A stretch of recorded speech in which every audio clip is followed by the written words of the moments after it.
The 8th round of the 1990 American Racing Series season took place in the streets of Toronto, and the headlines around both this race and the whole season to this point were really centered around Toronto's own Paul Tracy. Tracy was having an incredible year to this point, winning 6 of the first 7 races, getting 5 poles, and leading 94% of the laps so far that season. He wasn't missing a beat in qualifying for this race either, starting on the front row. Here's a quick look at the starting grid. Ted Prappis would start from pole position, being the 4th driver to grab a pole that season, with Paul Tracy starting alongside. PJ Jones would be in 3rd, with Vincio Salmi, a pretty much unknown in motorsports history, in 4th. Robbie Buell would be lined up in 5th, as Justin Bell completed the 3rd row. Hunter Jones, whose name on Wikipedia unfortunately redirects to a former MLB player, in 7th, with Mark Smith, the last driver with the last name Smith to attempt to qualify for the Indy 500, in 8th. Mike Snow's in 9th, with Kathy Mueller, the only female in the field, in 10th. Row 6 saw Marty Roth in 11th, and Steve Shelton in 12th. Finally, in row 7, we have Tom Kristoff and Mark Rodriguez completing your 14-car grid. Robbie Groff was meant to start alone in row 8, but wouldn't start the race altogether. With everything set up, we can get to the start of the race. Tracy got a good start, but was stuck on the outside through the first 2 turns, helping Prappis hold the lead. Meanwhile, Marty Roth had a lazy spin under braking into turn 1. It was a bizarre incident in which his car snapped very quickly, likely caused by locking the rear brakes into turn 1. Tom Kristoff was about 5 feet away from getting collected and causing an accident. But besides Roth's spin, the first lap was clean with Prappis in the lead, Paul Tracy in 2nd, and PJ Jones in 3rd.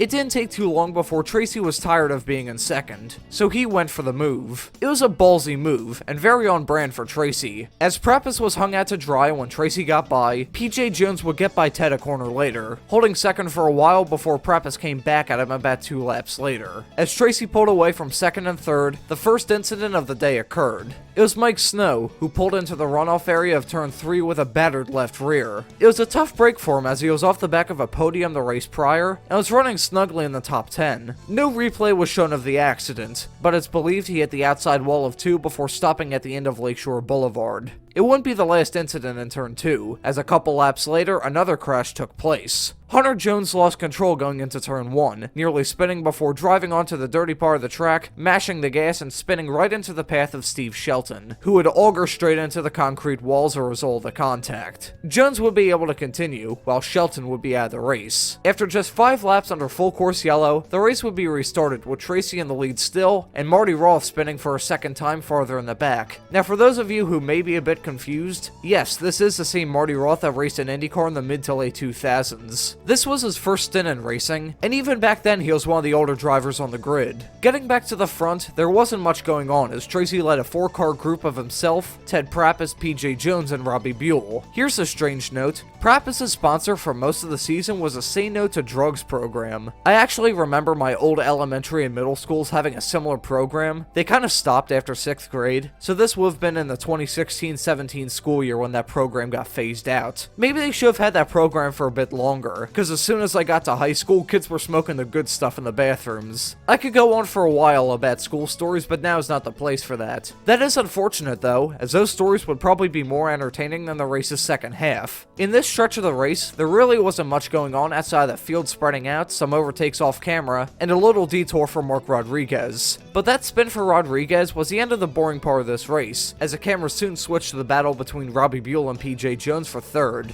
Buell went for it into turn 3, but locked the right front and set himself into the outside concrete wall. This was really the final big moment in the race, as the final laps ticked down with Paul Tracy eventually scoring his 7th win of the season, leading all but 1 lap in the process. Ted Prappis and PJ Jones would complete your podium. Leaving Toronto, Tracy led the standings by an absurd 64 points. That's a pretty wide margin in a series that awards a maximum of 22 points a race. The only version of this race available on YouTube is in edited down form, and it's been up for over 12 years. It's only 14 minutes long, so feel free to watch it if you feel so inclined. Thank you for watching, and have a great afternoon.